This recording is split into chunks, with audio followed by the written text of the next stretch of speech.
time. I want to start this off by saying that we as a company have been really diving into this whole webinar thing and teaching classes and holding meetings and stuff. Today's one of the first times we've tried doing it this certain way that we're doing. So if there's some glitches, we apologize now, but you are the guinea pigs. Lucky you. So we're just going to kind of do the best we can. Veronica and I think we have the logistics how to switch back and forth to each other. Just so you know, she can only read your questions. I can't. So she's going to show them to me or read them out loud. One of the two. I believe she's going to read them out loud. I will read them out loud as they come in. Yes. And so then either she or I or both will answer them. I'm going to start off just kind of talking about Transaction Desk and just talking about some of the basic stuff. This is not meant, and I want to do a caveat for somebody who doesn't know how to do a transaction. Oops, my bad. Sorry, hit a button. I teach React over at the corporate office, and that's for the newer agent who's literally just trying to figure out how to fill out paperwork. And this class is not going to be geared toward that. We can't help you sign on or log on or do any of the super basic stuff. So this is meant more for just getting a comfortable feel with how the software works, really. We're going to go on the assumption y'all know how to write contracts, take listings, and all that. The first thing I just want to go over, and you probably already know this, but you know your icons. There's my mouse. Your icons over here, your far big little pictures, and what they stand for. You know, if you don't know, you can click the hamburger, the three. I call it a hamburger. I don't know what else you guys call it, and it'll give you your description of what they are. But even if that's not there, they're kind of obvious. Main dashboard. These are your transactions. That's the only one that kind of doesn't make sense, is it's a house. That's your signing. These are your forms. This is your storage within Transaction Desk. This is a calendar task manager, a fax. I don't even know how to use that. I've never even gone into it. Contacts, little Rolodex dude. This is sharing. Oh no, this is your partners. This is kind of a new thing, and I'm not even sure if anybody's set up to you. Well, have you tried this yet, Veronica? The sharing, the little handshake thing? Oh, no, if you click on that as partners. Yeah, and you can put home inspection. Yeah, they actually have some in there. Okay, so if you cool. click on it, it will show who's yeah. Well, we'll mess with that a little bit. And this settings, dude, this is the big deal about how Veronica and I are found, and I think other people too, how when agents they feel frustrated later on when they're trying to do things. Sometimes if your settings aren't right, it's kind of like that garbage in, garbage out thing. If there's something in the very beginning that's not quite right, down the line is when it's not going to work for you. So that gets real frustrating. But really quick too, if you guys don't know, if you go into your help menu, which is just the question mark, for me, because I'm, squirrel, something shiny, I need really short snippets of explanations on things. These help videos, which are the second one up from the bottom, have been my biggest asset. If you click on that little dude there, it literally has 22 videos just on the dashboard, 16 just on the form, 47 on transactions, and they're short. They're all like 2-3 minutes long. Some are just music playing in the background and it shows you, and some are actually having someone talk to you. They're all really, really good.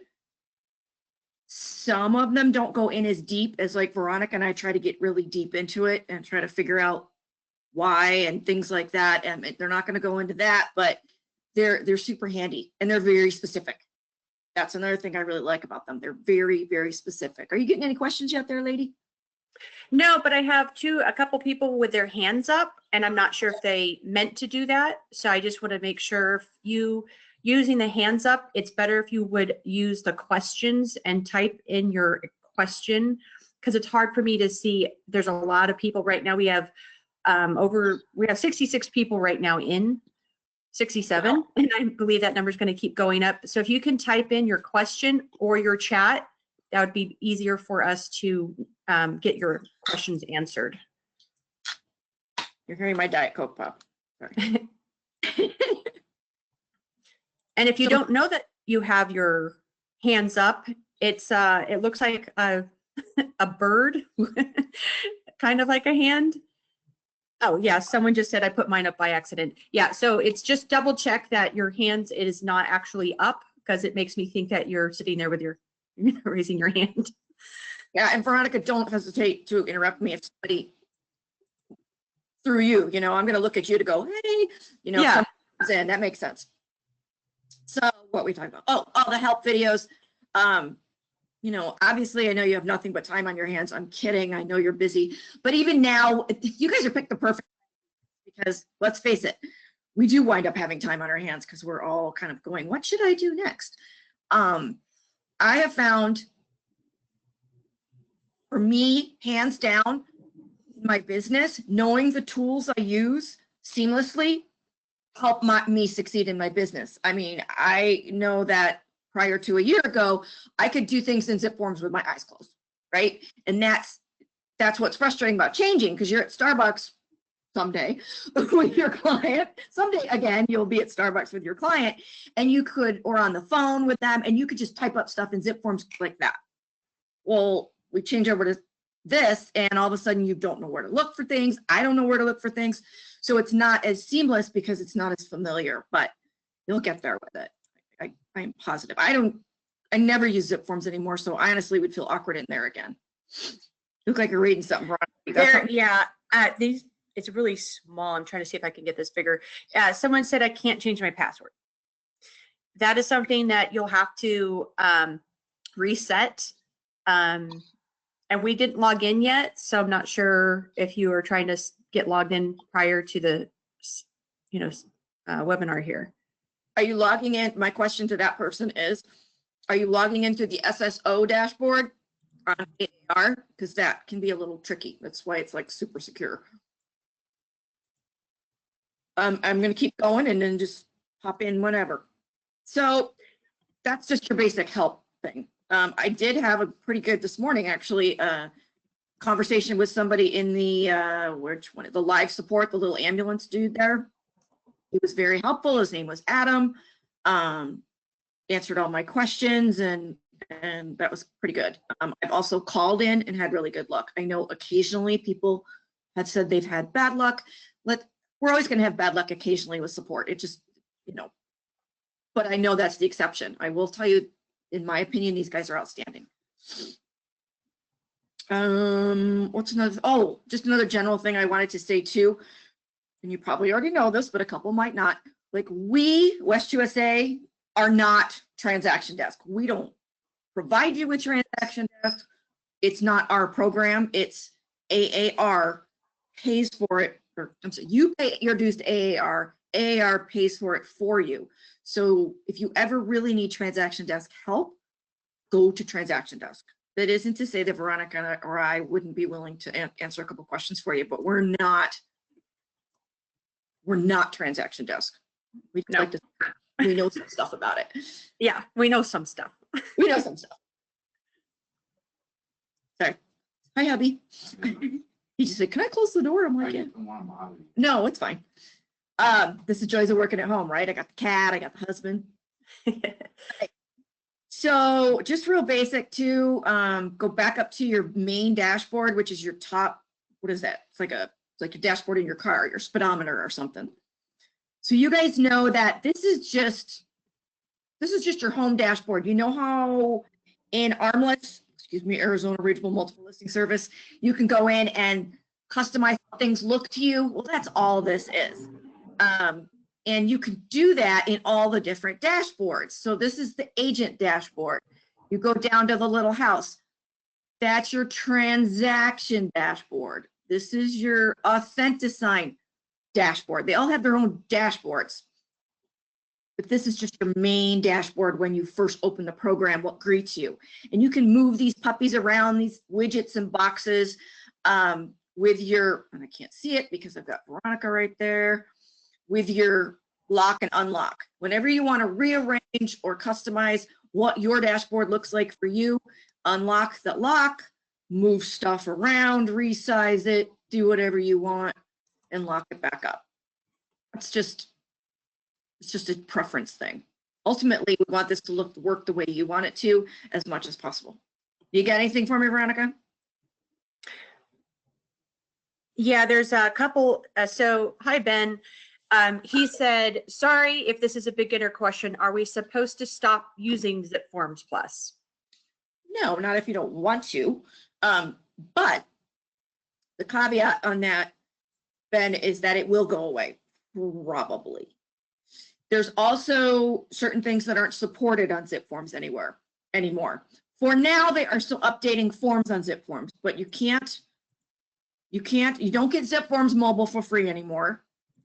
So if you want that, you have to pay for it. And Zip Forms will no longer integrate with your MLS. So when you're doing, when you're creating a transaction and you pull the MLS listing in to join the two, to pull all the information over, you can't do that with Zip Forms anymore. So Zip Forms is gonna, I think, slowly maybe lose a little more functionality. And we think it's gonna go away at some point. It's gonna be around at least to the end of 2020, I can tell you that. Well, anybody else got a question there? Let's go. Someone just wanted to comment, and you have to pay for Zip Forms. Well, you don't. There's certain items you have to pay for in Zip Forms right now. So like the MLS Connect is now an added paid feature, but the Zip Forms is still available. They do have pop-up windows that makes you believe you have to pay for it. Sure. Yeah, so yeah, and some of the, yeah, so that's, and the mobile you have to pay for now. We used to get that included, so I don't believe that's included with your. Here's another one. Kathy, you said I can't get integration with MLS and Transaction Desk either. Yes, you can. It's absolutely there. I use it all the time. You can actually go into Armless and use Transaction Desk and log in through Armless to get to Transaction Desk. And we can probably show that in a little bit. Yeah, we can. And is it Kathy that asked that question? Kathy, yeah, Kathy Crawford. Kathy Crawford, I don't know you, hi. If that's not working for you, the only time that I've seen that not work for somebody is if there is a different email address that Armless has than Transaction Desk has. Now, and I've run into this when I'm teaching React. I don't know if Veronica, you've had anybody come up with this, but we all have 20 email addresses. I mean, we all have different email addresses for different things.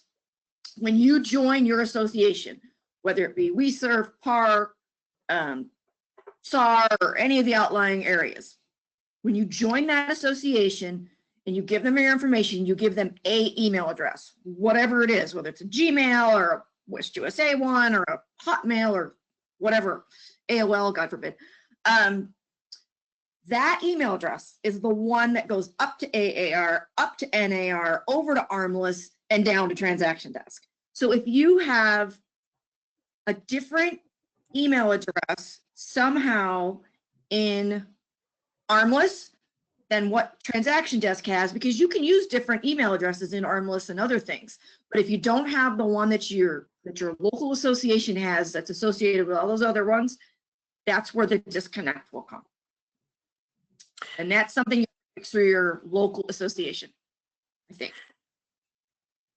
There's a new question from Katie. Hi, Katie. I'm not positive on this. It says, when will Transaction Desk be integrated with RPR instead of Zip Forms? And so this is not integrated with Zip Forms. And go ahead. It was the RPR. Are they ever going to put Transaction Desk in there? I'm gonna guess with Zip Forms. Well, RPR and Zip Forms are together. So she's asking, is Transaction Desk is going to be there? I don't know. That is just, I have no idea. You know what? That's a note, and I will find out. Let's put that note on there. You know, they're all different softwares. They're all owned by different people, most of them. And depends on how the companies play together. You know, I mean, AAR can say, hey, could we have this and this work? Companies or whatever, the ownership of one doesn't, what, you know, it's money, you know, is involved in the cooperation. So who knows? But that's a good thing to ask.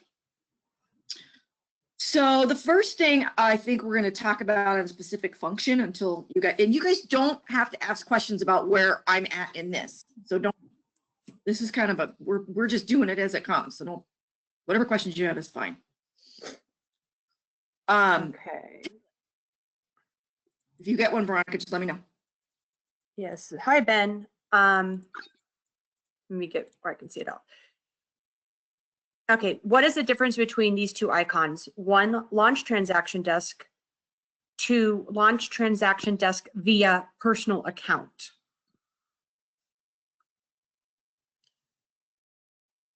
Do you have an And I answer on believe that? I that's- don't. Let me look at Same the, thing, I think when you first go on here, let me look. Where are you? You know what I think that is? You're just going to do the regular when you launch it, because I believe they have a broker version and maybe the personal. I believe that's what it's saying. I can't see that screen where I'm at. But I believe, let me log out. I'm going to log out and log in. She's going to play with that for a second and see if, do you want to show your screen right now or not? I'm going to play with it because I want to see what he's seeing, and you Okay. keep going and then I'll log back in here. Okay. So for all you ZipForm users, obviously, you know, templates are a big deal for if you're doing, you know, any degree of business. And even if you're not super busy, they make life so much easier. But if you are super busy, they're critical to you. So where you find templates in this crazy program, it's got so much to it. They were actually hard for us to find in the beginning, but it's in your settings, in the gear and transaction templates. It's 1, 2, 3, no, 6 one up from there. So open up your transaction templates. This is where you can create, edit, whatever you want, transaction templates. And the interesting thing that I don't remember if ZipForms did it off the top of my head. You can create a template. If say you're just creating a transaction for something, and all of a sudden you think, I need a template for this. You could create the template from that spot in the transaction where you are. So you don't have to do it. What we're going to do it here is we're going to do it organically. We're going to start, just create a template. But if you're just creating a transaction and moving along, you can click a button that'll say create a template from this transaction. So that's kind of nice. So I got to move Veronica over here a little bit to get to where you're at. So add is just create transaction template. Well, I guess that's kind of a no-brainer. Right. Name. So I'm going to pretend that I take a lot of listings in a condo complex I live in Central Phoenix, which is all not true. But so I live in this condominium complex in Central Phoenix, and it's really big, and I get a lot of listings there. So I want a template just for that. So I don't know what's the name of it. It's going to be called Camelback Properties, because I don't know what else to call it. And type condo listing, right? Description, my condos, whatever. Description I don't even like. To me, the name should be the description. But that's my new template that I'm going to create. I'm going to move Veronica over here. So in a template, you can have all of the below. You can have checklists, you can have contacts, you can have documents and folders. Now remember, documents in transaction desks world are different than forms. Forms are all those forms that AAR, Armless, that gives you, that they provide for you, that the software can read as PDFs. Documents are outside things you bring in purposely. such as a pool disclosure or something like that. And I'll show you how to do that in a minute. You find anything, Veronica, to help Yeah, Ben? well, I'm asking him where, because I can't find that login screen, so I need to know where he's logging in. So we're working on that. Another question came in that I could answer, but it's gonna I feel like it's gonna interrupt where you're at. So it's from Samantha. She's asking about editing within Authentisign. I think later on we're gonna get to Authentisign, and I could answer this. I think I know what she's trying to ask here is if you create a form, you get all your stuff ready to sign, and let's say, for example, it's a counteroffer, and then your client, you have a conversation with your client and they go, no, never mind, I want to offer this instead. So you already had it set up and you sent it.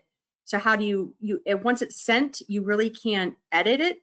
But if it was before it was sent, you have to go back, you have to delete out that form, go back and fix your counter, and then just upload the new correction. And I hope that answers that. But that's if you want to actually change a document, you have to delete it because it's already done, and then redo it and re-upload it back into that same Authentisign. So I hope that answered that. If not, we can do that in a little bit too. We'll do a census. Okay. It was a census sign. I might even have walk through that a little bit because you're a little more savvy at that, I think, than I am. So in your transaction template, in these this Camelback Properties condo thing that I live in, I know that checklists are to-do lists that you create these yourself. You can create them over checklists are if you want to manage your transaction, your little to-do list in the transaction within this software. It's actually kind of cool, but it takes a long time to set up. In AAR, the forms, that very first one that has it's called critical date list. If you don't know it, you should, because it's really handy.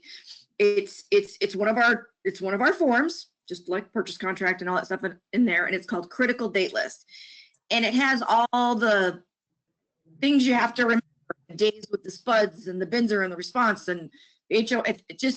It's very, very in-depth. Now, either type A like me, that no matter how busy I am, I like lists and to check off and make things, or maybe if you're not as experienced, it could really help you to make sure you don't miss anything.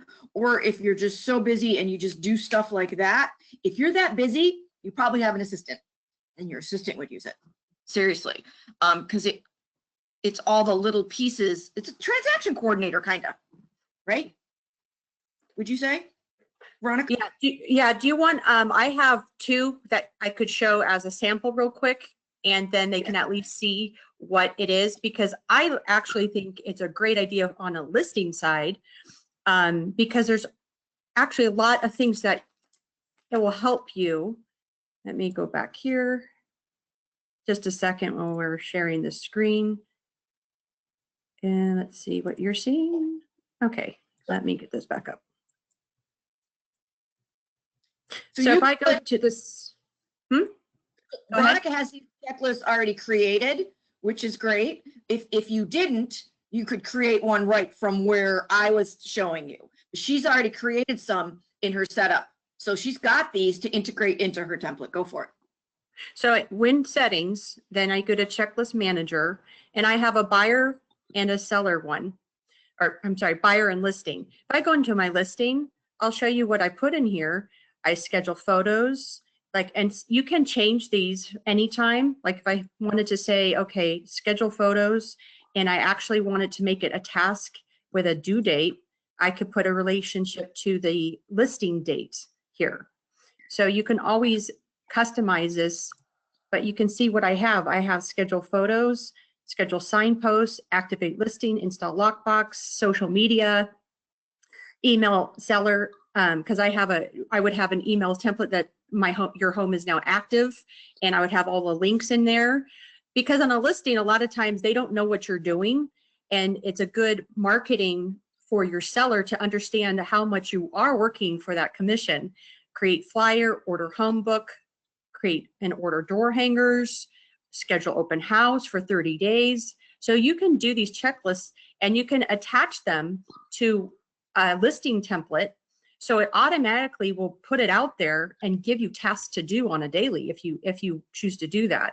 So like I said, you can see that I have on my buyer one, I really didn't go that far. Open escrow, schedule inspection, receive SPUDs, receive clue, and you'll see I did put dates attached to the contract date. So I will stop sharing, but that is where you could do the checklist items in here, and then you can attach them to your transaction templates. And I'm going to give this back. So, I mean, if you do a certain kind of business or work with certain investors or back here, or do like my pretend scenario, do a lot of business in a particular condo complex. I'm trying to think. There's a lot of you. I know I get calls from a lot of you that do multiple listings in a certain complex.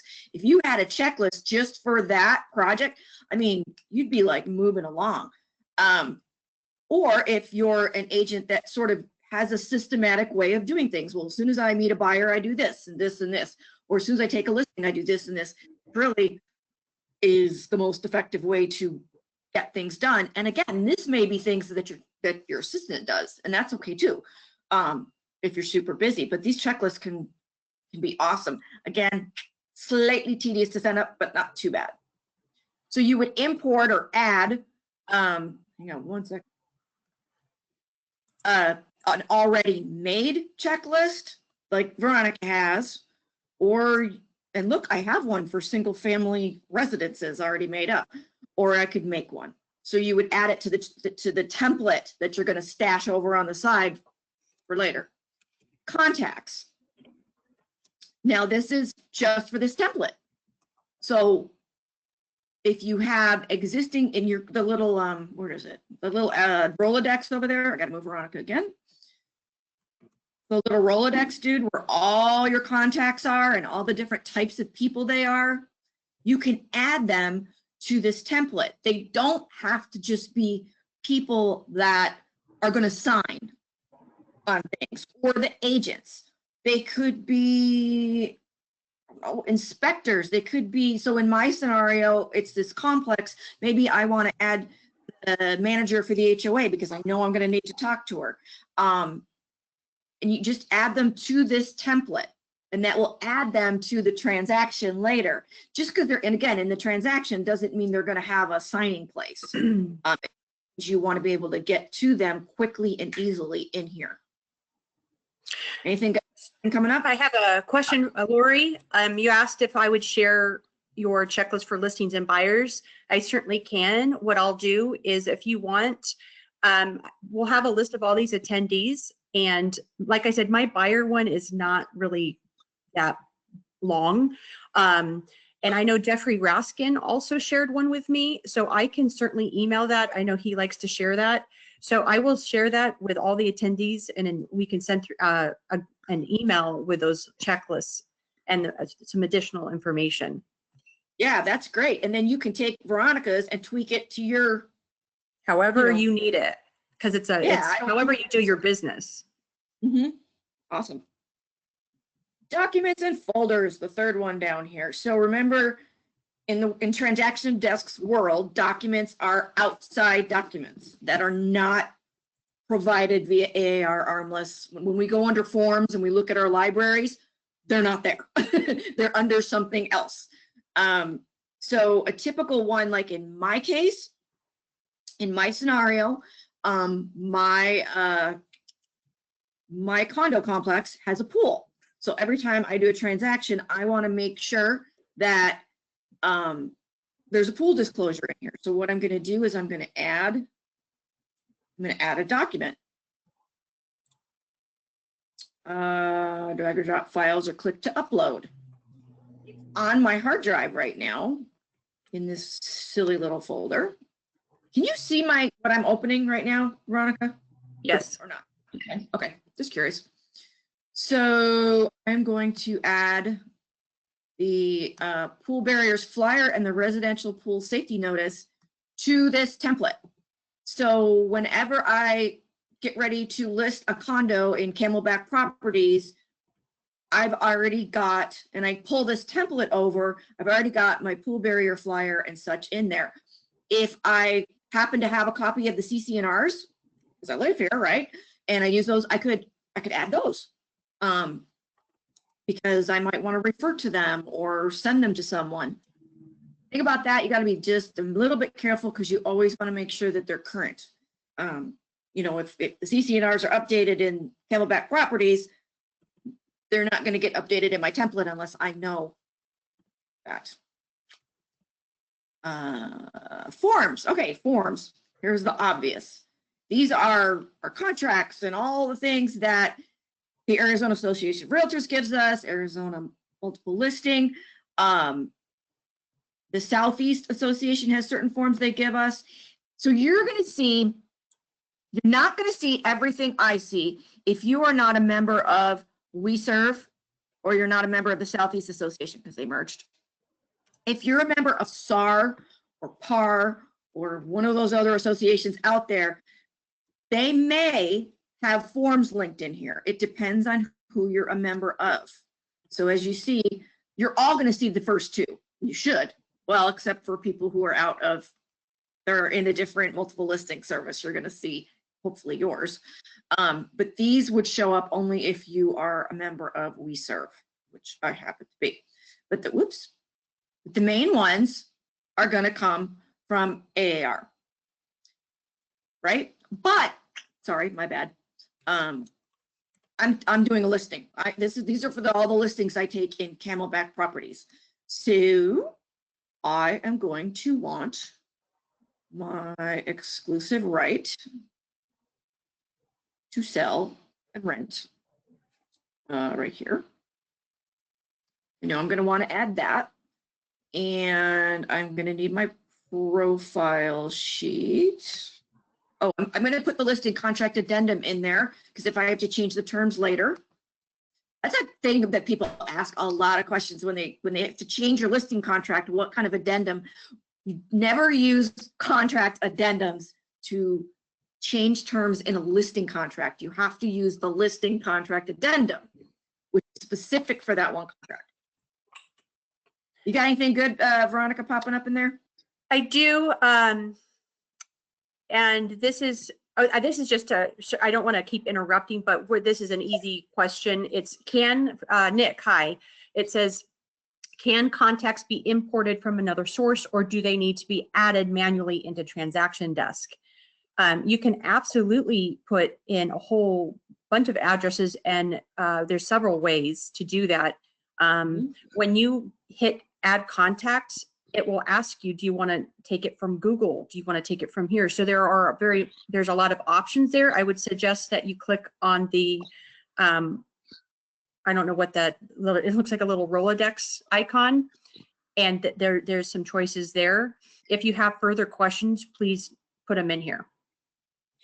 Yeah, most databases, let's say Gmail or my contact list in Gmail, well, no, although I think this will actually integrate with Gmail, but let's just say, oh, let's say you're a big top producer fan and you've got all your data, your contacts in there. You would have to upload them or download them or convert them, whatever the word is, to what is this CSV file? Is that right? Yeah, comma separated value.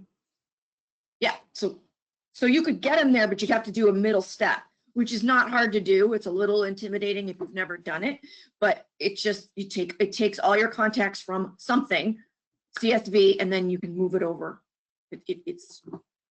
So there's no direct integration with most things, except for Google, but most things you can move through the CSV. I forgot what, so here's a really good little thing. I forgot what I already added in my basket, right? Because I was chatting. So I'm going to click on my basket and say, okay, I already did my ER, my addendum, my profile sheet. And let's see, is there anything else from Armless that I need? Well, hopefully I'll need my sold change form. Agency, Oh. did you have that? No, I haven't gotten into the AAR library yet. I'm Oh, still you're in just doing almost this one. Got it. I'm hunting and pecking. I'm not using the search feature. I know people are different.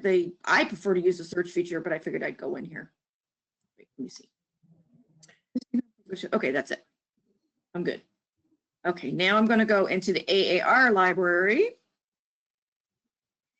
Back to individual forms, which will give me the Arizona Association of Realtors library, which I can hunt and pack like I just did in this one. Or I can go, well, let's see, I know I'm going to need agency. Show, and these are sellers. All right. And I know I'm going to need the HOA doc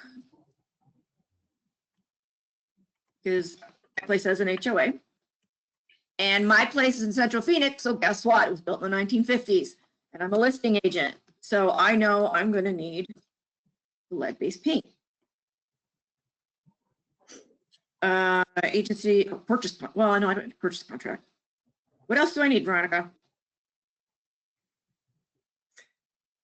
Taking a listing. Did you do SPUDs? Nope, I did not. Sellers. You can't type SPUDs. You have to type, well, maybe you can type SPUDs. And that's a good point. So people try to find Binzer and they write Binzer in, and for some reason, commercial Binzer comes up, but not residential Binzer. So know that you actually have to, if you can't find something, it might be how you're wording it or how you're typing it in. But it does come up with SPUDs, which is nice. That's awesome. Yeah, SPUDs does it, but Binzer doesn't. I already learned that one. Interesting. Let's see. I am the listing agent, so I wouldn't need a Binzer. I'm going to do that just to see. And I think it's, they did it. change that. Oh, good. Because I was like, how come they can't find Binzer on the residential one? And I was like, they good. Okay, good. All right, whoops. So let's see, what else would I need? I could need I could throw it. I could, if I want, have addendums ready. Go ahead. Veronica. Did you already put a sold change? I think you did. I did. Okay. I don't know. Can't really think because I'm on the list side. I can't really think of anything else. Oh, the coronavirus. Corona. Coronavirus addendum. And maybe did you do wire fraud? I did not do what? Well, no. Yeah, you definitely want to do wire fraud. There's not a lot on the listing side. There's a lot more forms on the buy side. All right. So I'm going to add all these. If I want to review which ones I picked already, or to just check your little basket. So I'm going to add all these to my template. So they're going to roll into my template. There they are. Boom, boom, boom, boom, boom. Now, if I want to, so again, I'm still creating my template. So these forms are this list of forms is only in my template. So anything I do to these forms will only be done within the template. So let's say I want to menu, preview, download, delete, add mandatory lock. Wow, I've never seen that. You know what that is, Veronica? Mandatory lock? She's trying to read questions. Yeah, sorry, I'm going like back and forth. I will put it on back. I've not seen that. That's something new because I haven't seen that either. I will investigate that. I don't know what mandatory lock is. Edit form. So we're in the ER for the template that I'm creating for my condo complex. And if I want to edit the form so it always reads a certain way, obviously this is because I'm taking a sale listing. Obviously I can't do the dates or the price, but I can certainly fill out all the address for the main complex. And if I have to change the unit number or whatever, but it's going to be the same city and all that stuff, I can put all this in here for every single time I use it. If I always have it at a certain amount, then I can put that in there too. Expiration date, a lot of times, my board.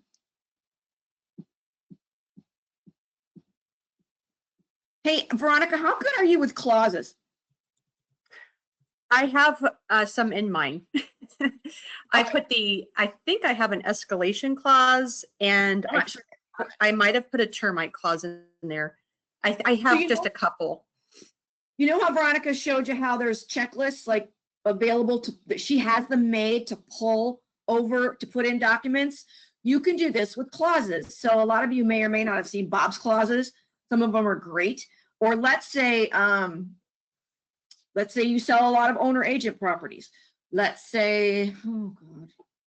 Let's say that whenever I take a listing in this complex, I always take it for X percent, and I agree to reduce the percent if there's no buyer broker involved. So it's unrepresented buyers are involved. I could have a clause written over in my clause, a multi-line. What the heck was that? Okay. Can I just add a clause there? Yeah, because you had to have it. There you go. Okay, so I click on the blank lines, and I would click on clauses. Now there's a library, although I don't have any personally, so I can't show you one. There's a library of clauses that I have already created, just like Veronica had those checklists created. Personal clauses, office clauses, system clauses I've never looked at. I don't know if we have system clauses. There's not any in there. I didn't think so. Yeah. Didn't think so. Office clauses. I don't believe we have those either. So just curious. So personal clauses, again, would be ones that maybe say, in the event of an unrepresented buyer, listing agent agrees to X percent, you know, whatever. There's just a million different owner agent, listing agent is owner agent. There's just all kinds of things you could put in there. And this would work whether you're doing a purchase contract or a listing contract. So you just would pull those clauses over from your library of clauses. Pop up there. Oops, my bad. Get out of there. And so you guys all know that sometimes I'm answering your questions privately. Oh, and yeah, then sometimes if they're good questions, I'm sending the answer to all. So someone had asked a question. So are all these, sorry, it's not someone, and I'm not sure if I'm going to say your name right, Neha. So are these forms saved as templates for all transactions so we don't have to add again? And yes, that's why it's so important to do the templates, because once you've got them all set up, then you'll be super efficient. Yeah, so the template set up, and you pull the template into any transaction you want. For me, in this case, I do a lot of listings, a lot of transactions, listing transactions in this condo complex. So every time I'm going to take another listing, I'm going to pull this template that we're making now into my transaction. I'm going to open up a new transaction for Camelback Properties. And then when it says, do you want to use a template? I forget what it looks like at the moment. I'm going to click yes. And it's good. And this is the template I'm going to choose. So all this stuff will already be ready for me when I take a listing in Camelback Properties. Oh, anyway, there's our ER. Pretty good. You know, I can type all my broker name and all that stuff in there because that's always going to be the same. All right, I gotta move Veronica over here so I can go back over here.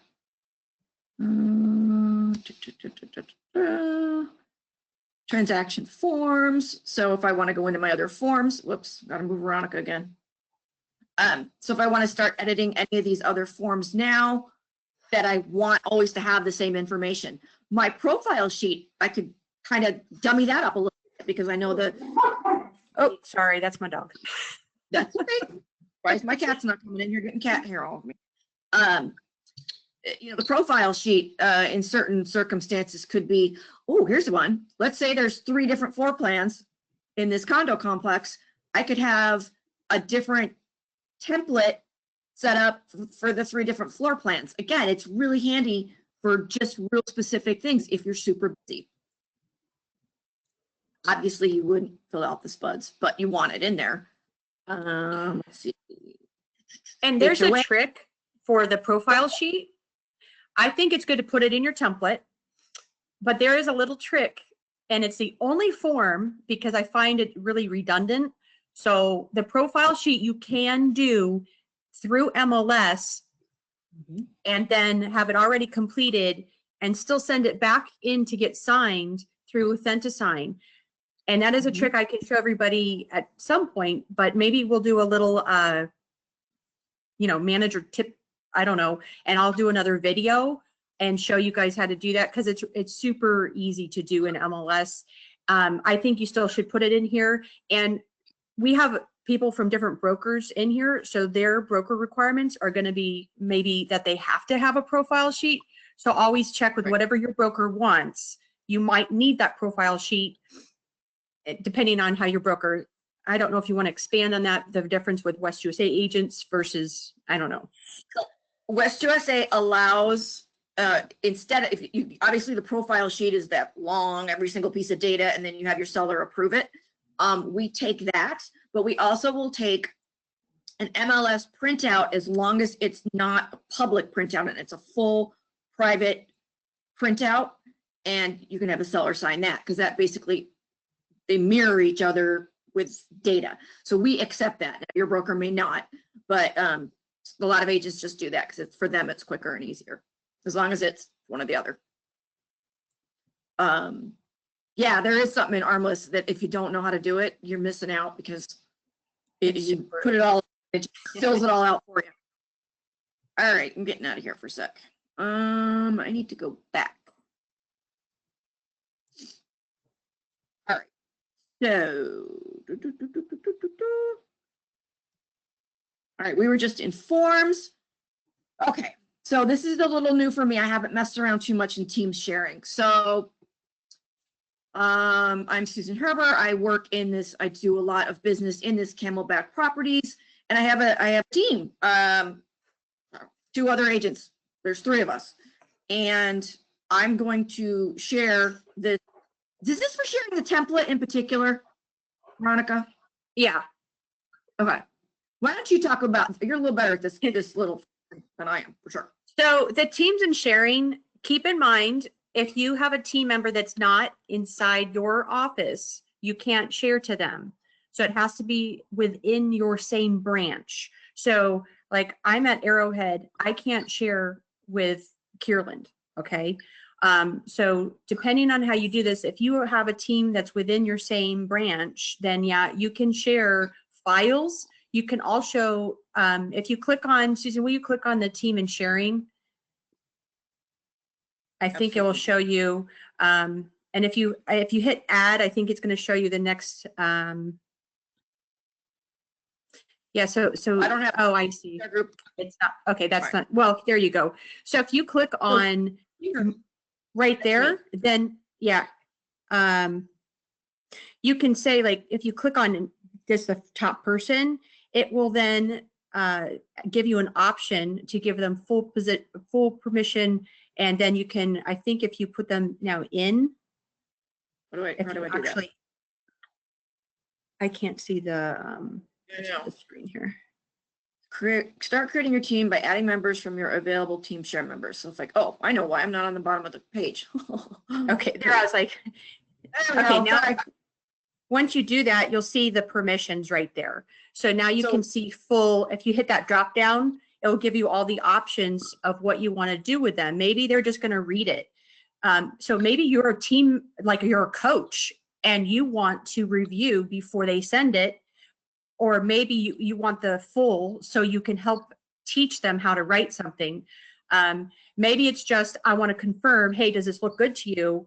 And they're just going to read it. So this is where you can change the permissions for your team members. So transaction desk thinks I'm still with Kierland. For a while, I was listed as the branch manager. Well, oh my God, oh, why Christy got her license. And while I am now officially, and per Arizona Department of Real Estate, moved back over to Utopia, transaction desk doesn't have me over at Utopia, because I believe WeServe doesn't have me over at Utopia. So these are all the Scottsdale Kierland agents over here. That's who I see in mine. It's incorrect, but because that's not where I am. But if you open this, you're going, and you're in Surprise, you're going to see all the Surprise agents there. Yeah. So you probably want to remove, just to make sure we don't confuse Lindsay. Sorry, Lindsay. I don't know Lindsay. So So that's the basics of the team. Is just it gives you an opportunity to give some permissions if you do want to work with teams. And this is just because we're within the template. This is just, would just be sharing this template, right? So remember, you share it depending on what you're sharing. We're in templates, so we would share the template. If we were in a transaction, then we would be sharing the transaction. Yeah. And you can do the same thing in AuthentiSign, or do you want to share the signing session? You know, and that comes later. Okay, we're go. Oh yeah, we're doing templates. That's right. Squirrel. Sorry. Do you have templates? And one thing about templates is, let's say you do commercial, residential, land, you know, you do it all. You could have 10 templates set up. Here's a commercial lease, here's a residential lease, and depending on how you want to name them, it's how you work. Like for me, I put buyer seller, makes it easy, or maybe I put listing purchase. So it depends on how you want to title them and how you function.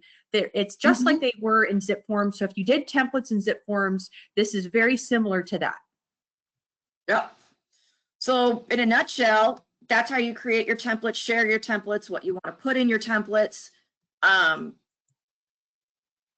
you have anything else you want to add to that, Veronica, as far as just creating one? No, and I sent them all the message. They are going to get a sample screenshot of what I have in my templates and checklists. So they'll get that after this, so they can kind of see an example, and then they can decide what they want to add or not. Now, on a buyer template, there's things that you really, and you can expand on this, Susan. So a pre-qual letter should be, the pre-qual AAR form should be coming from the lender. And it's something that I put in my template to remind me, go get this from the lender. Because if the lender sends it to me unsigned, I can put it into my AuthentiSign and go get it signed, right? Or I could get maybe like the lead-based paint really should be coming from the listing agent when I'm on the buy side. I still put it in my buyer template to remind me, do I need this or not? So I put some of my templates, I put in as reminders, even though I know that these items are supposed to come from the listing agent, like the HOA addendum.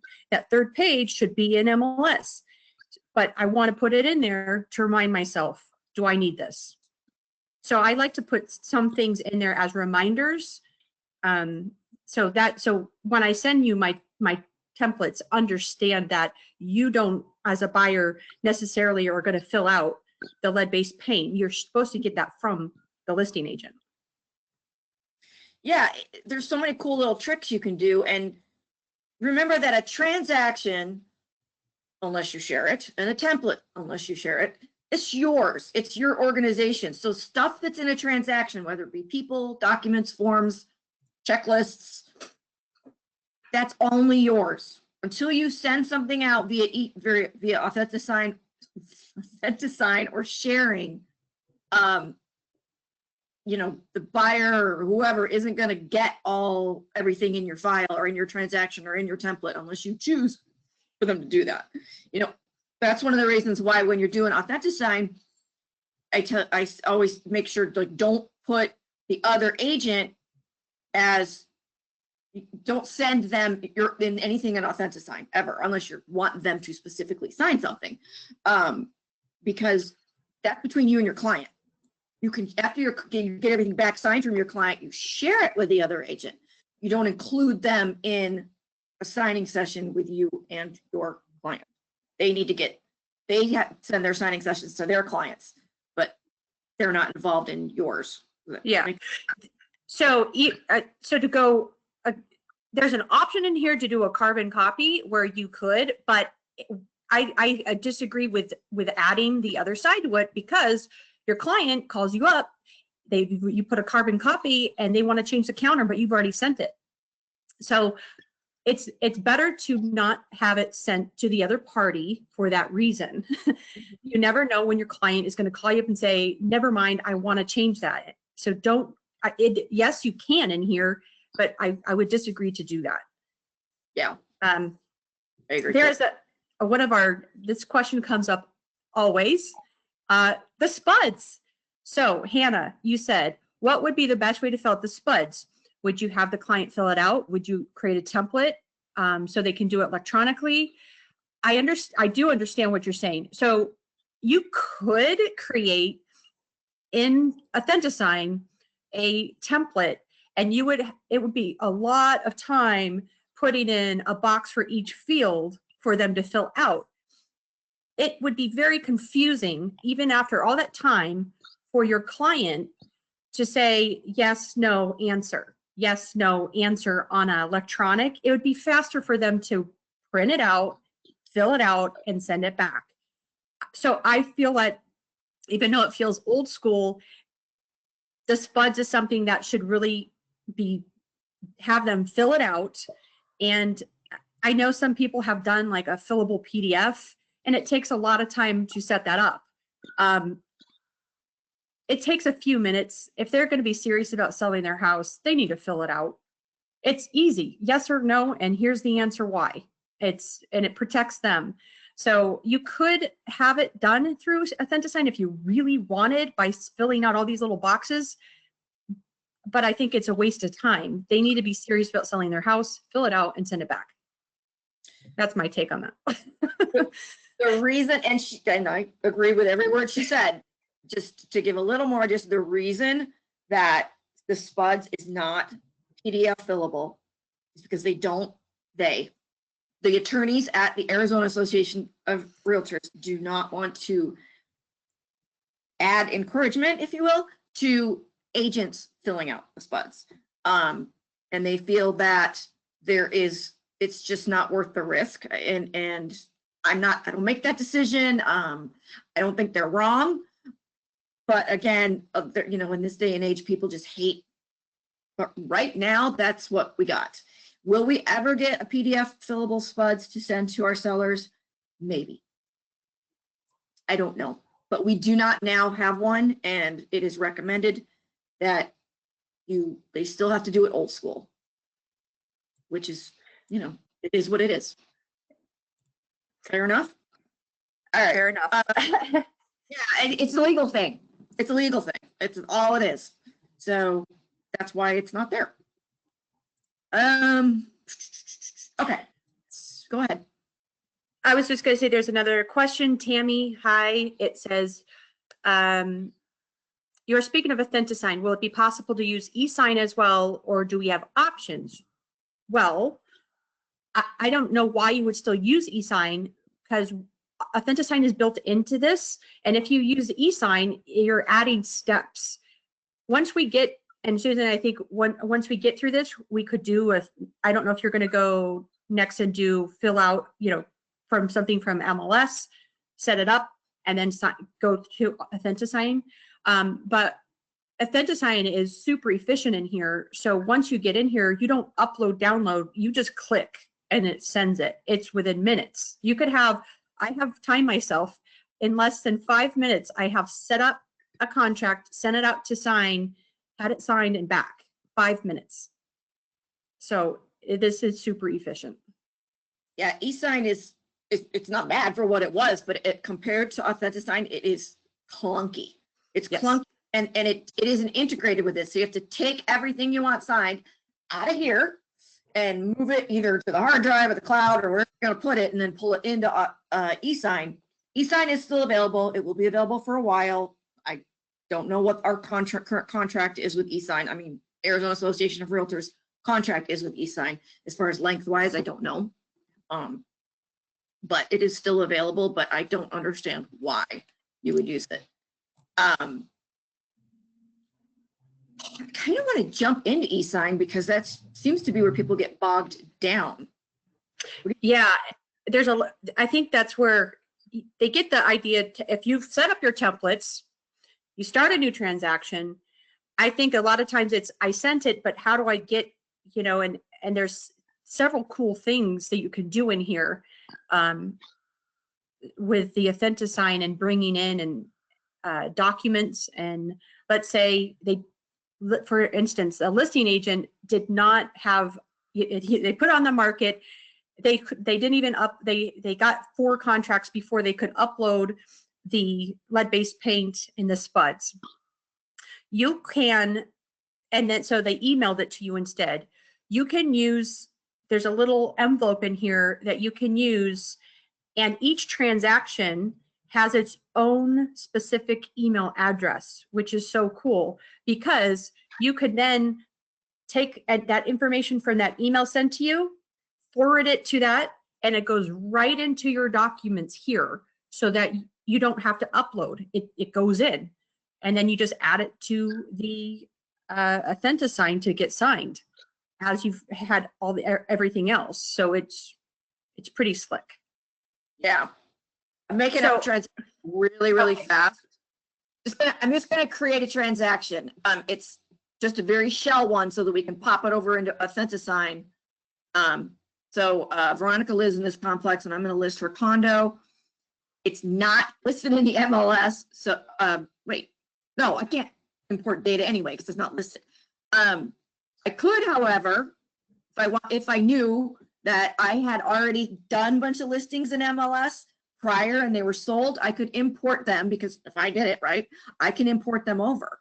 Importing data from MLS doesn't just come into play when you're doing a purchase. It can also come into play when you're doing a sale.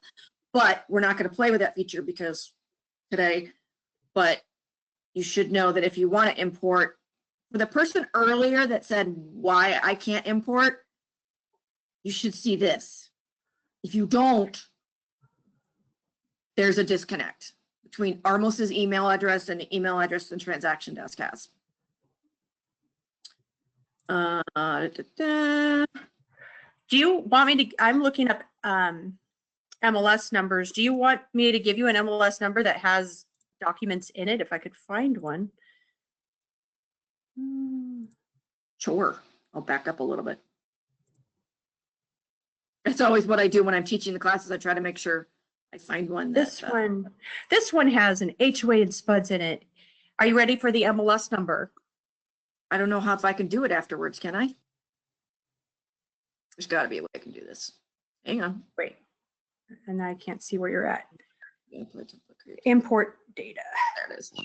Yep. Okay, let me get back to where it was. Add in 605. Whoops, I'm sorry. Hang on.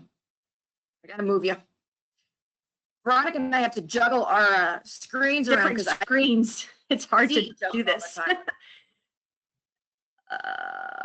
Oh, this is a residential. This was a, oh, well, whatever. Okay, go ahead. Now put in 605 0895.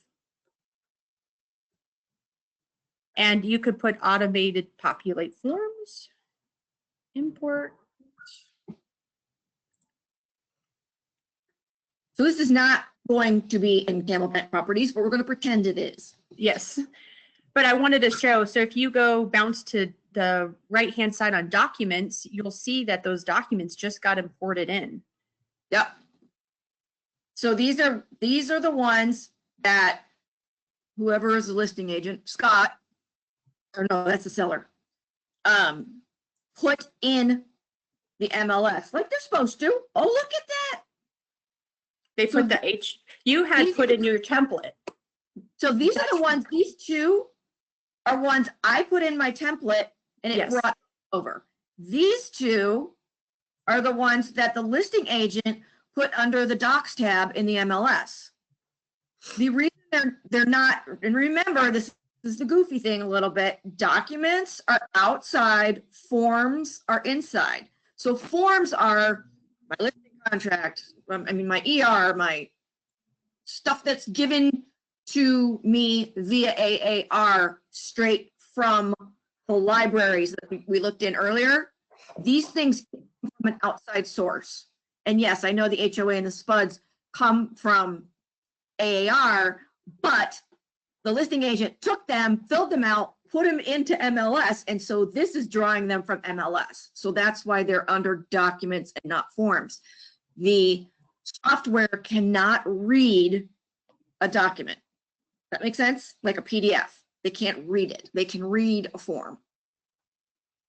So when we get into a signing session, we'll have to manually add signature blocks and things to documents, but not to forms. And that's one of the weirdest little things in transaction desk. It's super hard to know that it really matters, the difference between documents and forms. And it's a little Yes. confusing, I think. What are we doing now? So if you go up to forms, then they can Yeah, see sorry. that your template went in here. So these are all, so I pulled that template we created a few minutes ago. I pulled it into this transaction. So these are all the things that are in my Camelback Properties template, because we're pretending that this Roberta Drive listing is in Camelback Properties. And so these are all the things I have to work with. So I'm going to send this, I'm taking a listing. Maybe this was a prior listing that I took in Camelback Properties. So I went ahead and chose some of the data from there. So my ER, open it up. Now, keep in mind, when you import, like in this one, we're working on a listing, your contacts just got imported. So if you are at the contact, you want to make sure that you delete who should not be in this file, because it's importing maybe a closed listing. So it might import. So just double check your contacts are accurate. Do you have any idea why this says March 14th, 2020 on here? Well, we imported. And that's exactly what I'm saying is it imports. So now you have to just go in, make sure the information is updated to what you want to. Right. So this stuff is what I want, right? Because I'm listing things in the same complex. So this stuff just moves over. This kind of stuff, price, dates, those I need to change to what I'm doing right now. Now, any of this stuff would probably be specific to the transaction, so you wouldn't do it in a template. Let's see what else it pulls over. Now it probably pulled over this owner's name, and you might have a different owner now. Right. So when you get to the last page here. Oh. So, yep. So Scott, owner I worked with earlier, I want to bring Veronica into this. Now, what I do to do that, sorry. So contacts. So, yep. So you just want to delete him out? Yep. I don't want him in here. I want Veronica in here. Now, I don't already have Veronica in my database. Sorry, Veronica, I love you, but whoops. So I'm going to get rid of him. I'm just deleting him from this transaction. I'm not deleting him as a contact in my contact book. I'm just taking him out of this transaction, but I need Veronica to be in there because she's my seller. So I'm going to add. And that's another good point to bring up right now is contacts. What you see on the right-hand side of her screen are inside this specific like file folder, okay? This is this file. Anything on the left hand is generic to transaction desk. It's everything. It's like the file cabinet. So file cabinet left side, and you reached in and got an actual file right side. Right. If you're working within this medium right here, because right now we are in a transaction, you want to stay to your right. If you want to leave your transaction and look at all your master stuff for some reason, you go over here. I mean, if you go over here by accident, you can get back into where you were. That's not a big deal. But to navigate within your current dashboard, you stay over here. That makes sense? Yeah. All right, so I got to put Veronica in here. She's not an existing contact right now. So I'm going to just, she is a seller. She's Veronica. Try to get this into a signing pretty soon. Veronica, what's your work? I mean, I send you emails, but it just auto pop. V Hanna, VHANNA at West USA. All right. And that's all I'm going to put in here because that's all I want right now. So, this report, Wait. This is actually right now, the AuthentiSign works better if you actually fill out legal name, preferred signature, preferred initial, or you have to add it later. So keep that tip in mind. It's better to fill it out here. if it's different. So right now it's going to take Veronica Hanna. If you want to change it to something, you actually don't. Right now it's going to take VH. But if she wants different initials or she wants different signature or a different legal name, you don't have to. If you leave these blank, it's just going to use VH and it's going to use Veronica Hanna. The reason you want to use this stuff is if you're using trusts, or I want to say Veronica Hanna, trustee of blah, blah, blah. Mm-hmm. That's what that stuff's for. Does that make sense? Yeah. Well, when you get to AuthentiSign, it's going to give you a red hand because this isn't filled out. It still wants you to fill it out. Really? I have not experienced that, but it could be something. It could be something I don't know. The only thing I think AuthentiSign has to have is an email. I think. Well, let's find out. Add to address book. Obviously, you want to make sure she's in there permanently. Now, if I was going to, not in a little bit more of a hurry, I would give her an address so that it would come out on the bottom of my listing contracts, but I'm not going to right now. So I'm going to save her. Because that is a requirement. That is a requirement. Yeah, I'm going to see if that happens to me. I've not seen that, but I haven't been in here in a little while too. Okay. All right. Veronica's added. She's my seller. We're all happy. We're going to move on to signings, right? We got all the documents in there. Pretend we've gone in and filled them out. We haven't, but we're going to pretend we did. You guys know how to fill out an ER, and you know how to fill out an agency disclosure, and you know how to do all that. So we're going to send it to, get ready to send it to Veronica to sign. Okay, I'm going to add a sign up. VH first. Fine. And the signing name, it's whatever you know what it's going to be. So yeah, you pick that. So, to me, I'm the listing agent. This is VH. To me, that's Hanna's first signing. This is the first time I'm sending it to her. So we're in a signing session within Veronica's listing transaction. I honestly don't do sign and sign. I only do sign in line. That means only one. I've only got one signer, but if you have two signers, you can either set it up to have one sign and the other sign, or they can all sign at the same time. Yeah, I agree with sign in line over sinew sign, mostly because if you have a client who's not that tech savvy and it goes out to both of them and it's husband, wife, they share the same email, they're going to confuse themselves. So it's better to say, I sent it to, Henry first and Susan second. So it goes in line and you can see who still needs to sign it. Right. Once Henry's done, it'll go to the spouse or whatever. So I'm going to just say go with that. Participants. Well, guess what? In this case, I have to sign stuff. Why can't I? I gotta move this. Sorry. I'm going to be me and her because she's going to sign stuff, and I'm a listing agent, so I have to sign it too. So, but I am not a reviewer. I am a remote signer. You guys know, okay, you want to take over and explain the different roles? Yes, because this gets confusing. This is really, really, really important. Okay, remote signer is you sent it out and they get an email that they have to open up and they've been invited.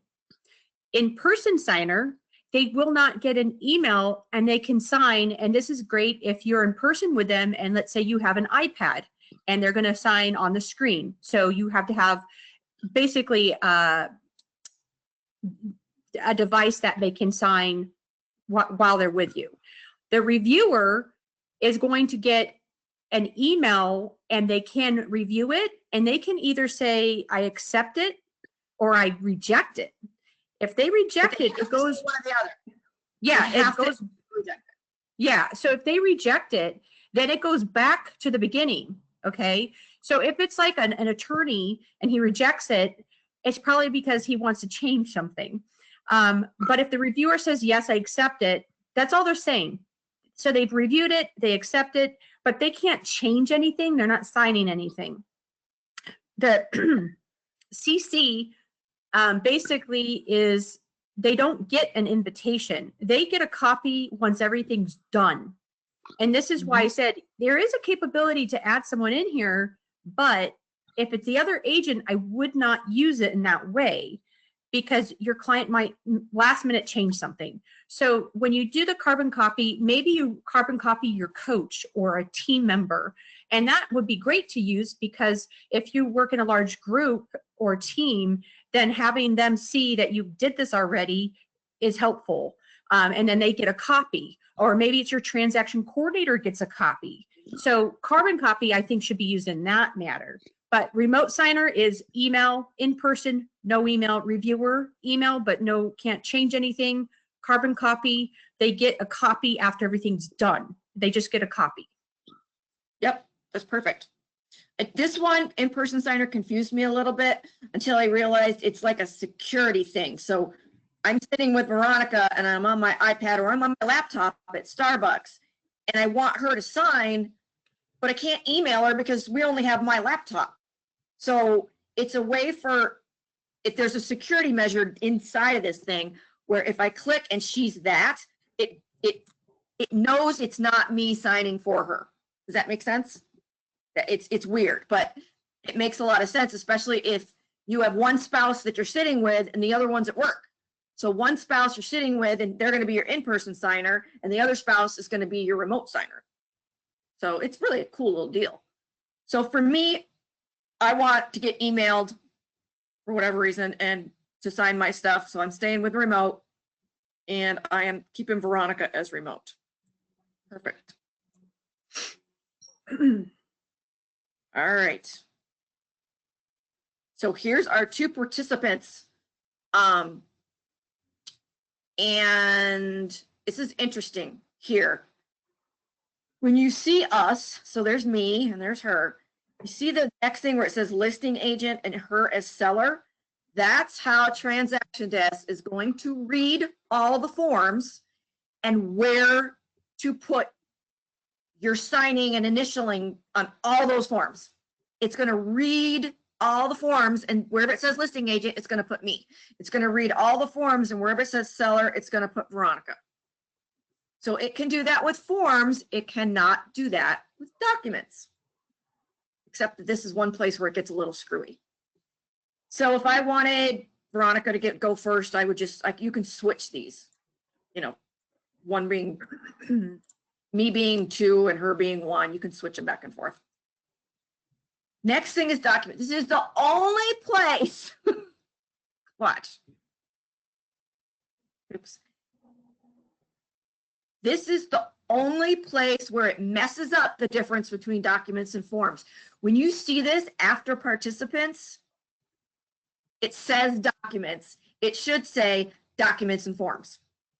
It doesn't, unfortunately. It says documents. So that I don't like that.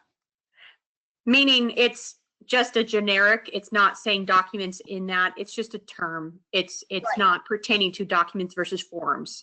And then as soon as you open it up, it differentiates, it says form document. So big lecturing about keeping them separate, that's the one little spot when it's in that gray bar right there that it doesn't separate them. But here it says form document, it should.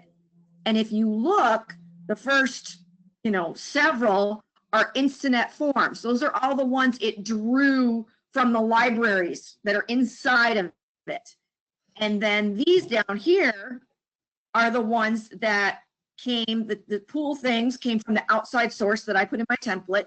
And these two were drawn from the MLS. And see how they're called, they come from DocBox. That's the inside storage, inside, outside. inside external storage, if that makes any sense. So, right? AuthentiSign can read anything that's an intranet form. It cannot read these. So it won't automatically put signing and initial spots in these forms. In these documents, you'll have to do it manually. That's important to remember, because those little details are the things that get people messed up down the line a little bit. So I don't want her, let's see. She's gonna sign this. She's not gonna sign this. We don't have this yet. So we want to leave out only the ones we're gonna do now. We don't have a listing contract addendum, so we're not gonna include that. The profile sheet, we don't want to include that yet because it's blank. Sold change form, that's for later. Real estate agency disclosure, HOA doc, the base paint. SPUDs, I don't want her to sign that because I'm going to send that to her later. COVID, wire. These are later. And again, remember, I'm taking a listing. So these were just the ones, the reason that we used that MLS listing more so we could show you how it would import. Like if we were giving this to a buyer, we would send these along, but we don't want to in this case. Yeah. I'm getting Veronica to sign a listing with me. I hope we're not like having people drop like flies. What count are we at? 60. Oh, good. I haven't lost many of you then. We're going to try to wrap this up here by noon for sure. Okay, so let me move Veronica and our screen face out of the way. And at some point, to get back to Samantha's question early on, she had asked about, because we're now in AuthentiSign, corrections and edits and resending it. So once you send it, you can't really edit something sent, but if you can edit it before you send it, you can. So once it's sent, you got to redo that form anyhow and start a new signing session. Right. Right. You could add something right now. I'm not sure. This assigned checklist item I haven't played with, Veronica. What would you do with this right here?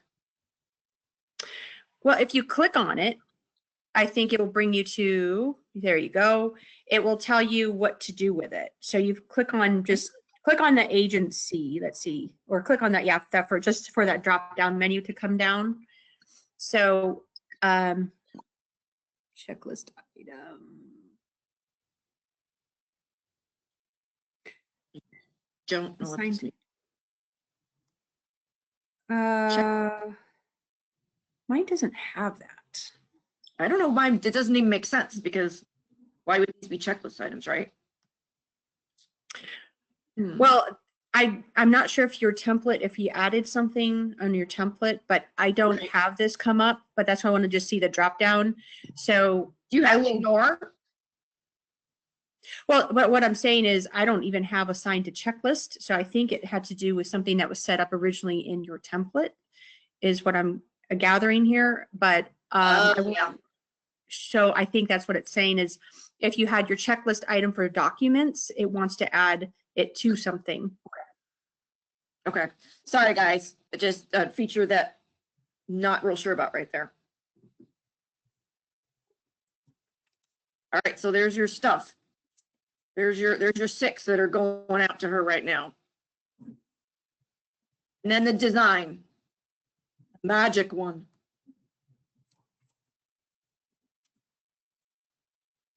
So this was a thing in the beginning that was a big complaint, and I got a workaround. Remember in zip forms, you would send out your e-sign, everybody would do their part, and it would come back to your email, and it comes back in your email all broken down as separate PDFs. This does not do that. It comes back in your email as one giant PDF. Annoying, right? So you can use a third-party piece of software to split them up, but if you open up, or the smart thing to do is go back into your transaction desk software, so it automatically receives it back as well. After everybody's done signing, it sends you an email, and all of it in email, but it also sends it back into transaction desk. So if you go into transaction desk and go into that transaction, they will be listed in separate PDFs. And you can email them hither and thither, wherever from there. That was a big issue at first. Here's for people who need this tip, whether it's it can help you out with a lot of things. So when you get a huge PDF and you're like, man, I just need page 1, 2, and 3. If you have it open, that document, that PDF open, and you go to print, you go to print and choose save as PDF and pick the pages and just pick page 1, 2, and 3. It will print a new PDF with just pages 1, 2, and 3. So that's a tip for if you're having difficulty with a PDF and you're not that techie. That is probably the easiest solution to break up a PDF, is you simply print the pages you want as a PDF. Yeah, it doesn't even print them. It saves them as a PDF. I mean, you can hit save as instead of print. Well, sometimes like our A100, you need to print as a PDF. So you're choosing print, but it's actually printing to your computer as a PDF. It's not physically printing a paper out. Right. Exactly. So this part looks so different and is laid out so completely different than eSign. It was hard. It was difficult for me to get used to because eSign was set up to where the clients were one side and you were the other side. And this isn't that way. It's got everybody up here. So and they're broken up between these boxes here as far as what you as an agent do. Actually, that's opposite. What you as an agent do and what you do to get it ready to be signed or initialed or in some way affected. DocuSign. I've never in my entire life used DocuSign, so I have absolutely no way to compare it to that because I've never used it. Did you ever use it, Veronica? I use it daily. We have to use it for when I send out all kinds of forms to the agents. I use DocuSign, but that's because it's what the corporate uses. So I like to point out and say this: drag and drop is client. You know, a markup is you. Drag and drop it for your client. The markup, that second one down, is for you to change something as an agent. So because you'll see there's 2 T's in there and that gets confusing. So drag and drop means you're giving something for the client to do. Markup is something for you to change. Right. And in this particular thing, I am actually a client because I'm a signer. So just because you see my name up there, that's because I made myself a signer. So in this transaction, I'm actually a client. So I have things I have to do in here. See, there's Veronica. She's the other one because she's my seller. And I gave myself signing tasks. So I'm actually a client. But here, the markup is me sitting here wanting to change the documents before they go out. I can do all kinds of things to the documents as the listing agent or as the buyer's agent. This just makes me a client. I'm gonna move Veronica again. So if we scroll down just a smidge, I'm gonna do it with my finger. Whoa, I've never had that happen. Tammy will answer that question in just a second. So if you scroll down, you see how Veronica's initials. Okay, Veronica, so I did not give you a legal name or legal initials and it still put you there. You did it. Yeah. On mine, it always gave me a red hand and I'm not sure why there's a difference, but just a couple of days ago, it did it to me while I was showing someone. So I'm not sure if that's could be a browser difference, could be because I was using Google Chrome at the time. I have a PC, you know, I don't have an Apple. So I'm not sure why. I will actually, that's maybe a question I should ask to find out why I'm having that. Maybe it's just me, but if anyone else is having that issue, I found a solution to just fill it in there. Yeah, interesting. When I'm putting the contact in. So if I had Veronica in my contact list as Veronica Hanna, And for some reason, I wanted her initials to show up as Veronica M. Hannon. I don't know what her middle name is, but that's just a guess. And that's how, when it says legal address or legal name, legal signature, that comes in really handy, again, for power of attorneys, trusts, things like that. So obviously this would already be filled out. Let's say that we got to this point and I'm like, oh, what a dingbat moment. I forgot to offer a co-broke. So let's say this, let's pretend this says 6% already. And I meant to put 3 here. And I'm like, oh, darn it, I forgot. Well, I can fix that. So I'm going to add a little text box here. I'd like to make it smaller than that. Hang on. So I'm going to shrink it down. I'm not really good at this. I haven't done it a ton. All right. So there's my text box. Is it perfect? No. Okay, so it's there and I can type in it. And I'm going to type 3. I don't have to type percent. Isn't percent already there? Yeah, it is. It is. It is. Okay. So now I, as an agent sitting here, edited it for the clients, including me, because I happen to be a client. So this document's been edited by me adding a text box. I can do this. Oops. I screwed up. I can scribble on it, which I don't ever want you to do. Jesus Christ. I messed it up again. I don't know why you would do that. But you can. Circle. Go ahead. I was going to, as you're showing this, and I'm sure you were going to mention this, is that strikeout line, the last one, I don't strike anything out. Like, yeah, I don't ever want you. Don't do it. Don't do it. And one of the AAR instructors was saying, you're changing the contract completely by striking something out. And that could really change how the whole transaction is set up. And you always ask, if you don't know, call the brokers. Because striking out an entire thing like that could really mess up the transaction. I will say that I do the reviews for all the commercial stuff, and some of the commercial contracts are actually, you have to do that. So the only time that, because it's just the way that, what is it, AIR? They come from AIR, AAR. Oh, yeah, yeah.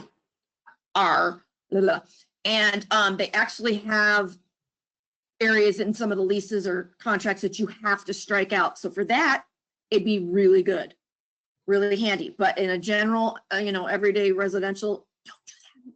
Yeah. Don't Yeah, that's what you don't know, ask. Yeah. So, and another fun thing is the highlighting. So, oh, this, you know where this would be good? Right here. Here's a good Here's a okay. So this is a really good thing. Why do I have to fill out the SPUDs? Okay, I have a question that is, I believe, within step 1, and it's, hi, Greg, good morning. Are you going to go over an AuthentiSign? How do I delete the yellow marks from signatures in the signings? And I think I know what you mean by that. I believe it's in step 1. There's additional underneath the sign. There is additional, and you'll find a box that has, not looking at the screen. Let me read what it says. You want to open yours up or not? It's up to you. Yeah, let me hold on. Let me get back. I'm in my daughter's math. I didn't want that to pop up. We're all Let me just homework at this point. So when you were setting up yeah, she's right. It's in step 1, 2, 3, 4. We're in design. So we're in the last step where it had the questions of whether you want to sign in line or single sign. If you click advanced, it's in there and it moves these little duggers, the little. Yeah, to I'm look. opening it up so I can see the advanced options and okay.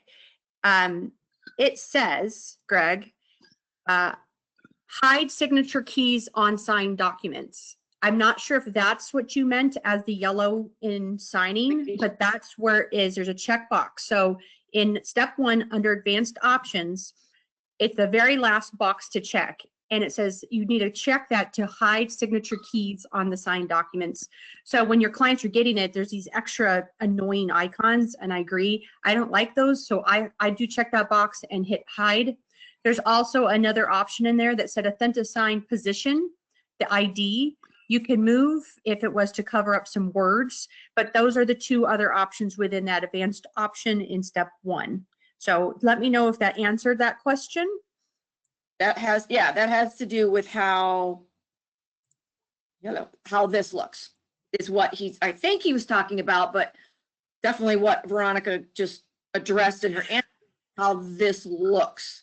This Well, little when they sign. go to sign, they get there's a little key when Yeah, they do. your client's actually in the signing. Yeah, you're right. You're right. I highly recommend, if you haven't done this, to send yourself a signing session, make up a document and send it to yourself so you can see what it looks like when you get it.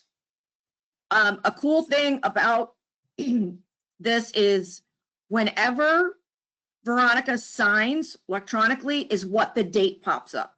So the auto date is, it used to be you had to, I know in I'm sorry, in eSign anyway, you had to type the date in. If she got this today and didn't sign it till tomorrow, it would put tomorrow's date in.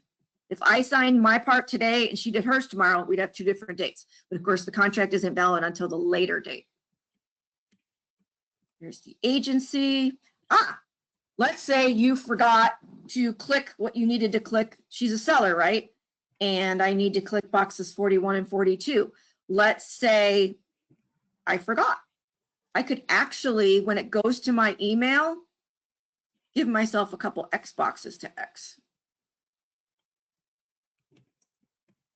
I could do that if I wanted to. That's kind of handy. HOA. They have to fill this out by hand too? Ick. I did not realize that. I thought that we could do that for a PDF. Well, that's an interesting thing for me. Well, you picked the HOA. It downloaded, remember the form, and then we took one from the listing.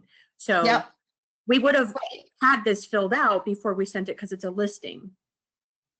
Right. But for some reason, I was thinking we could do this one electronically from a seller side, but we can't. It's just like the SPUDs in that it's the seller. Yeah. Yeah. Again, I got a little confused there with the buyer seller side. Let's see. Let base paint. So let's say you want to send this, let your seller finish this electronically. You can do that. Okay, here's another question. Rebecca, you wrote, how did the names of Susan and Veronica get in the participants already versus having to add them now? I believe that was in step 2 or step 1, I think is where you're adding the participants. Not 1, it's 2, right? 2, it's step 2. Step 2. I'm sorry, I was just looking.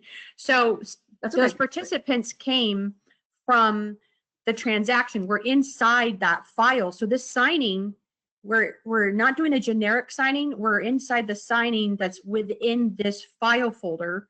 So those participants were already there because they're part of the contract. Now you can add additional ones here. If that's also a question, you could add them. So if you click add and you go, oh my gosh, I forgot, they have another person on the deed and I need to add them to the signing, you can absolutely add them here. And that's what Susan's showing on the screen. So let me know if that answered that question. And let me see. It pulled Veronica from the transaction what we were doing before. It pulled us in. Yes. All right, now I go the other direction, which go this way. I don't think it's going to undo. I hit save and go back, so it should have really changed anything.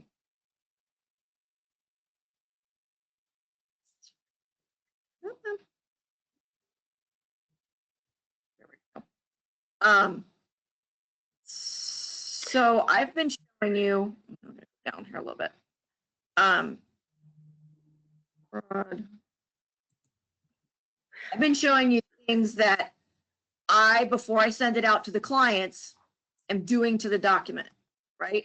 And that's not drag and drop. That's a little goofy. Click on it and it highlights the box, then go over where you want to go over, then left click and do that.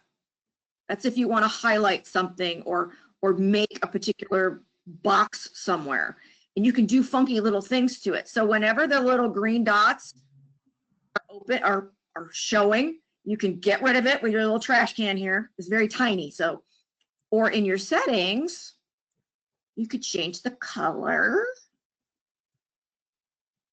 This is just silly stuff. I don't know what opacity means, how dark your box is or how bright your yellow is. That's crazy. Maybe you just want it a little darker. Let's see what else we got down here. Delete, cut,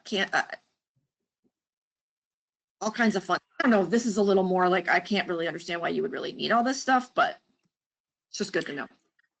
It's extra. It's an extra. It's extra. Right. So these are things you do to the to change the documents before they go out.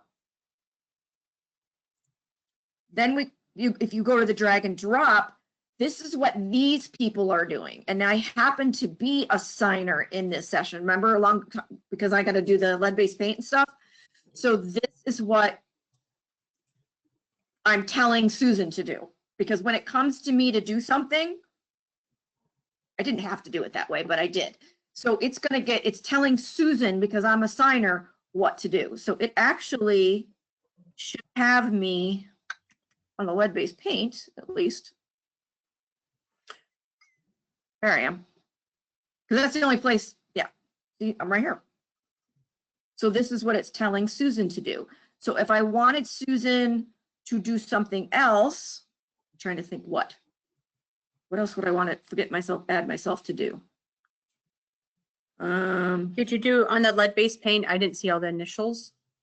You'd need you put you both, yeah. There's you, there's me. Sorry, I was pointing. There's you, there's me, there's me. Oh, I was going to talk about this earlier. So obviously, in the lead-based paint, right? These boxes have to be checked or we're going to flip it back to you and you're going to get annoyed with us, which I totally understand. But lead-based paint's kind of persnickety because it's a federal form. You can, and this is weird. So right now, again, remember we would be giving Susan this power to do. You see this little dot, dude? It's the only time I can figure out where it would be handy. If you drag and drop the dot, like you see me doing, it means that, and then you move one of them. It means that when it comes to Susan, I have to choose either or. It's like, it's not for me to sign because I'm not signing anything. It means that when it comes to me, I have to choose one dot or the other. Where I would think this would come in handy is if, let me get rid of it. I was sending it to Veronica. Let me change it to her. And I said, okay, Veronica, when you get to your lead-based paint, oh man, I didn't get rid of both dots earlier. There we go. When you get to your lead-based paint, you have to choose one or two. You can't choose both. So when it comes to her email, and I can't do it here because I'm not receiving the email, but when it gets to her email, she would have to click one of these buttons. Now here's another funny thing. I could take these buttons into more buttons. I could add a radio button. So there's 3 buttons. I still don't know where you would use this, but it's fun. That means they have to choose one of the 4 buttons. So this would be handy for you to use to check these little boxes. And technically you could use it somewhere on the SPUDs, but I'd rather you didn't.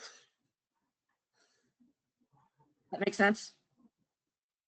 That's what this is. For these guys, remember green is optional. Green means they would not have to do it. So I recommend you don't use the green. They are not, Veronica would not be able to leave her signing session with these, the ones that are already there, or if I drag and dropped that. If I added this one, she could do it or not. She could decline to sign. You're going to get yourself into a bunch of headaches if you use that. So signing optional, initializing optional. This is Xing optional. And this is letting her add a text box, which I wouldn't do. She would be able to type words in here. So there's a question, Katie. I just wanted to get, because I just tested this, and her question, when you add a contact in the signing, will it add that transaction or that contact to that transaction? It won't. No. It will add it to the generic address book, but it won't just add it to that transaction contact. So no, the question is no. But it will be, if you check the box that says add to address book, it will add to the main address book of the system, so that left-hand side system, but it won't be in that individual file. It'll be, well, I can't see it right now, but so remember that right now we're in the signing, the AuthentiSign dashboard. We're not in the transaction dashboard. So doing anything in here will only alter the signing world. What your question was super valid. If I wanted to add someone back, you know, Step 2, it's back here, and all of a sudden, oh, crap, my dad's got to sign too, or I need to add a document or add a participant. You're only going to add it in the signing session. You're not going to add it in the transaction, because we're not in a transaction. We're in a signing. If we go back is when we could add it to the transaction. That makes sense? They call it dashboards, and in my head, I call them worlds. I'm in signing world right now. I'm not in transaction world. let's see, there was Does that another help? question.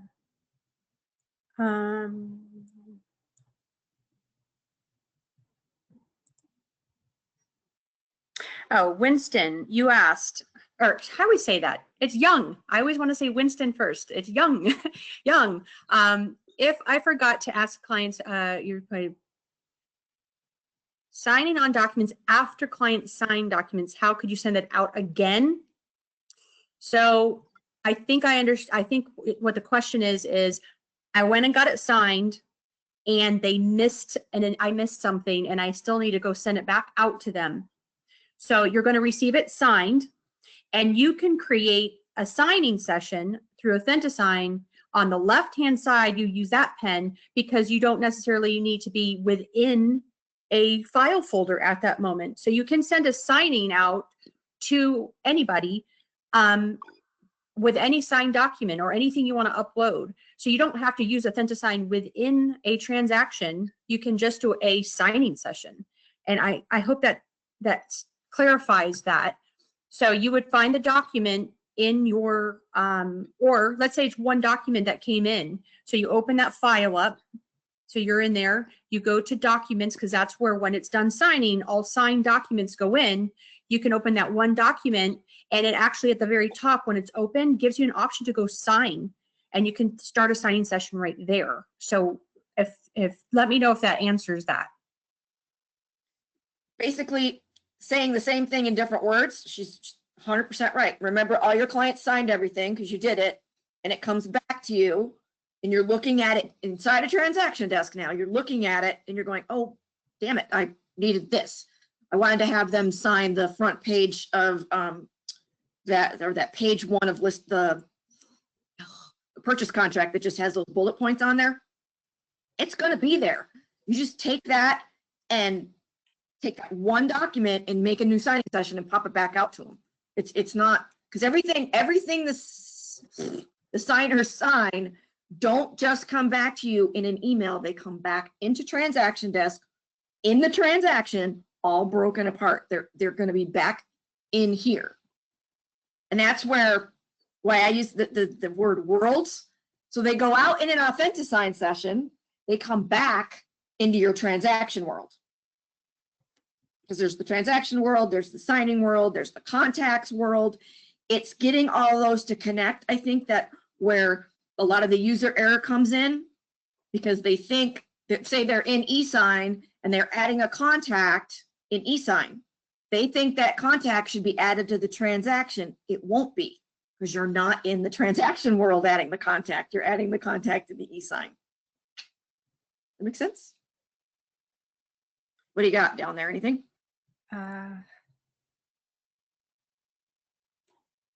Oh, Fran, I'm not sure. She said sometimes your audio is cutting out a little bit, but so I'm not sure why. I'm not hearing that myself, but yeah, it's got something to do with your connection, I think. I'm not having that issue. Thank you, Katie. She says, all this is very helpful. I can see how Transaction Desk is more efficient now. I'm just kind of scrolling down to make sure I didn't miss anybody.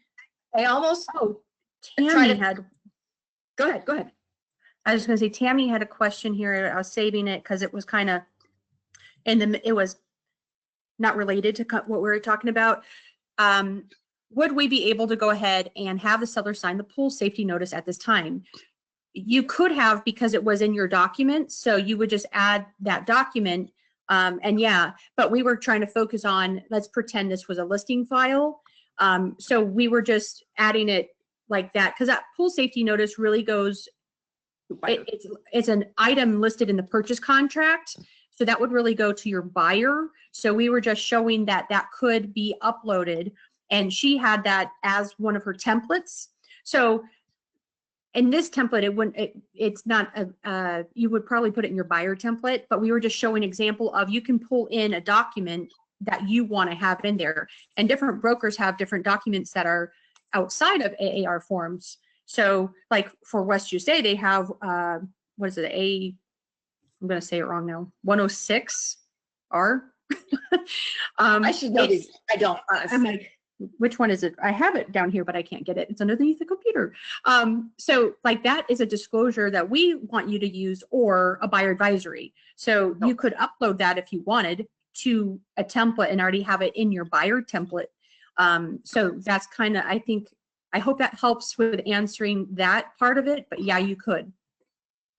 So a tip for like our commercial agents that do commercial, if there's any of you on here, most of the, with the exception of the one AAR one, most of the leases and the purchases you documents, contracts you use, you would have to take and put into templates as outside documents, because they're not provided by AAR. So templates would be really key for you, because you could put them in there and just have them easily available for all the different types of business deals that you do. But a lot of your documents, a lot of your papers, whatever you want to call them, would be documents, not forms, because they're not forms, if that makes sense. I guess my key thing, if I could, and I just don't know how your head thinks, but remember that these on the left, they're all different worlds. So when you're in a particular world, you're not in the other world. So when you do something in a world, it's not necessarily going to roll down to the other one, or it certainly won't roll backwards. So if you change something in an e-sign session, it's not going to change it in your transaction. It's not going to change it in your template. Does that make sense? Because you're in the e-sign world. If you're in a transaction and you change it before you go out for the e-sign, obviously it's going to flow down to the e-sign, but if you go backwards, it won't. I hope that helps a little bit. Go ahead, Veronica. Someone was just asking, Young, can you email today's video? Also, are you doing another transaction class in the near future? I can't wait till we get to go back to doing it in person, because it's hard to do it in this matter, because in a classroom setting, we can do, 3 hours or 2.5 hours and actually go through the whole process. And in this format, it's good because we get questions and answers and we get interrupted. But so it's two different kind of formats of teaching. And if we go through the other one, we could have someone who just raises their hand and comes up and doesn't interrupt the entire class. So that those answers still get answered. Those questions get answered within that live classroom or in-person classroom. So yes, we will be doing more. And this was our first time doing it in this way, and that's why having me look at the questions and be able to answer some privately or to all, or speaking of them helps. But this, you can see we didn't go to the nitty-gritty basic class though. So if you need a basic class, maybe we can do one. If you go to if you look at Susan's screen right now and you see that question mark, in there is, like as Susan said in the very beginning, there's a ton of resources in there with all kinds of help videos, and a lot of them are short little tidbits. That live support and that email, you ask them a question, they are very fast on answering your question. So don't hesitate to use that question mark right there. And we don't have all the answers. We know how to get, create templates, and it's just as much as like zip forms. There's a lot to this. You could use this system as a transaction management program too, if you wanted. But like I said, most of the agents, residential, commercial, whatever, you're doing this as type up your forms, go get them signed, and then you have a different source to put them to your broker. Now, brokers all use different things. Most of you that are probably on here are West USA. We want you to upload to your mywestusa.com dashboard within 5 days of anything being signed. But another broker might use Dotloop or SkySlope or whatever they're using for their transaction management. So know that this system is just like very similar to zip forms, with you just go in here, create your forms, what you need to get filled out, get them signed, and then disperse them either to the other agent, to your broker, whomever.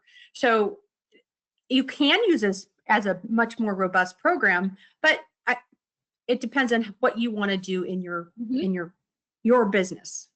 Yeah, take what you want and leave the rest. I mean, if you really want to get into this and make this your primary tool, I don't recommend it, but because I think that it's not quite, maybe, it's not as sophisticated as a CRM like Wise Agent. It's just, but it could be used as your CRM. I mean, you could technically do that. It's set up to where it could. That's not its primary purpose. So I just don't think it's quite the one to have it be that way. But for specific transactions, it's really good for tracking things. I went to the question mark, and I clicked on the help. So I'm a touch screen girl. So a lot of times I go and I reach out and I touch the screen to do stuff. I forget you can't see that. Click the help videos.